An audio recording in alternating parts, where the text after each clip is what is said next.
नमस्कार दोस्तों, स्वागत करता हूं अभिनेता ऑफिशियल न्यू में। हमारे चैनल पर पहली बार आए हो तो हमारे चैनल को सब्सक्राइब करें और वीडियो के लाइक करें। ये खबर है भोजपुरी सुपरस्टार खेसारी लाल यादव जी के एक बवाल लोकगीत के बारे में, जिस लोकगीत का नाम है सही पकड़ ले बाड़ू।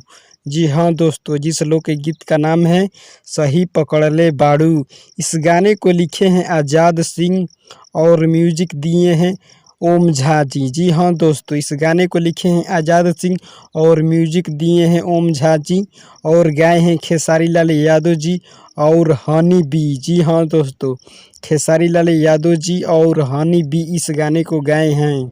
गाने को रिलीज़ के बात किया जाए तो इस गाने को रिलीज़ किया जाएगा JP star picture Bhojpuri YouTube channel पर कल सुबह 6:15 पर। जी हाँ दोस्तों, कल सुबह 6:15 पर इस गाने को ऑडियो सॉन्ग में रिलीज़ किया जाएगा। उम्मीद करता हूँ कि ये खबर आप लोगों को अच्छी लगी हो तो हमारे चैनल को सब्सक्राइब करें और वीडियो के लाइक करें और साथ ही शेयर करें।